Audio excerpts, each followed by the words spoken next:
భీష్ముడు తాను వివాహం చేసుకునని ప్రతిజ్ఞ చేయటం వల్లే కురువంశానికి సమస్యలు వచ్చాయి. ఇటువంటి ప్రతిజ్ఞలు చేయవచ్చంటారా? నినద భీషణ శంఖము దేవదత్తమే. ప్రాచీనులు ఏదన్నా ఒక మాట చెప్పేటప్పుడు ఒకటికి 10 సార్లు వివేచన చేసి చెప్పాలి అంటారు. గుర్రం డెక్కలో పోటు పొడిచిన అనంతరం ఆ గుర్రం గమ్యాన్ని చేరే నిమిత్తమై పరిగెడుతుంది. ఆపడం కష్టం. చేతిలో ధనుస్సు పట్టుకొని అందులో బాణాన్ని సంధించి విడిచిపెట్టిన అనంతరం అలా విడిచిపెట్టిన ఆ బాణాన్ని మళ్ళీ పట్టుకోవడం కష్టమే. నోట మాట జారిన తర్వాత మళ్ళీ ఆ మాటను వెనక్కి తీసుకురావడం కూడా కష్టమే. కనుక మనవారు వాక్కు వెండి మౌనం బంగారం అన్నారు.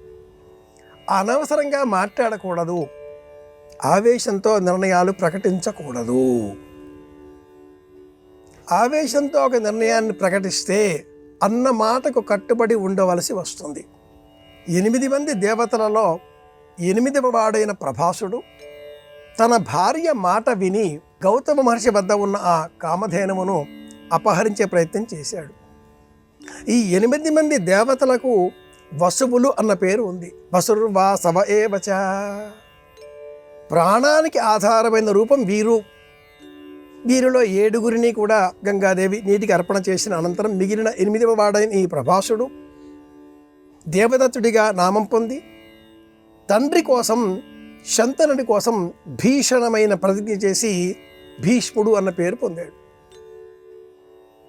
కులానికి సంబంధించిన అనేక సందర్భాలలో ఇబ్బందులు ఏర్పడిన నేపథ్యంలో వివాహం చేసుకోవలసిన పరిస్థితులు వచ్చాయి.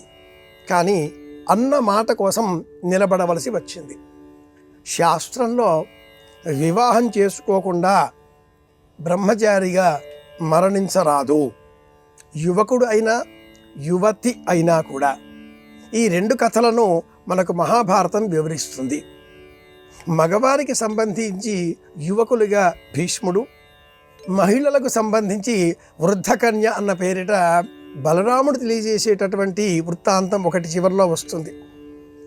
ఈ 2 వృత్తాంతాల నేపథ్యంలో ఆవేశంతో అన్నమాట కాదు, తండ్రి కోసం, అలాగే తండ్రి సంతోషానికి అడ్డు రాకుండా ఉండడం కోసం, దాశరాజు అడిగిన కోరిక నెరవేర్చే నిమిత్తమై, ఇలా ఎన్ని కారణాలు చెప్పినా కూడా నేటికి కూడా మనం భీష్మ పంచక వ్రతం అనే వ్రతం పేరిట ఆ భీష్మాచార్యులను తలుచుకుంటూ బియ్యం నీటితో తర్పణం వదలాలి అంటూ ధర్మశాస్త్రం మనందరికీ ఒక బాధ్యతను అప్పగించింది. ఒక వ్యక్తి తన కోసం అని కాకుండా తన కుటుంబం కోసం, దేశం కోసం, ప్రపంచ క్షేమం కోసం అన్న మాటకు కట్టుబడి కురువంశ సామ్రాజ్య సంబంధంగా ఉండే ఆ సింహాసనాన్ని రక్షించడం కోసం అహర్నిశలు పాటుపడ్డాడు.